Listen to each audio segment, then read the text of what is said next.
আর্থিক সংকটে পড়া শরিয়াভিত্তিক ৫টি ইসলামী ব্যাংককে একত্র করার পরিকল্পনা করছে বাংলাদেশ ব্যাংক।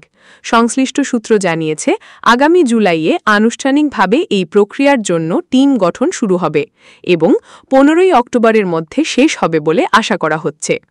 গতকাল বাংলাদেশ ব্যাংকের প্রধান কার্যালয়ে গভর্নর আহসান এইচ মনসুরের সঙ্গে এই ৫ ব্যাংকের ব্যবস্থাপনা পরিচালক ও চেয়ারম্যানদের সঙ্গে উচ্চ পর্যায়ের এই বৈঠক অনুষ্ঠিত হয়। ব্যাংকগুলো হল সোশ্যাল ইসলামী ব্যাংক, গ্লোবাল ইসলামী ব্যাংক, ফার্স্ট সিকিউরিটি ইসলামী ব্যাংক, ইউনিয়ন ব্যাংক ও এক্সিম ব্যাংক। কর্মকর্তারা জানান, বাংলাদেশ ব্যাংকের প্রতিনিধি ও প্রতিটি ব্যাংকের দক্ষ কর্মীদের সমন্বয়ে ৫টি যৌথ দল এই প্রক্রিয়ার কাজ শুরু করবে। এই প্রক্রিয়া ৩.৫ মাস ধরে চলবে। একত্র করার প্রক্রিয়া শুরু হলে ব্যাংকগুলো সাময়িকভাবে সরকারের নিয়ন্ত্রণে থাকবে।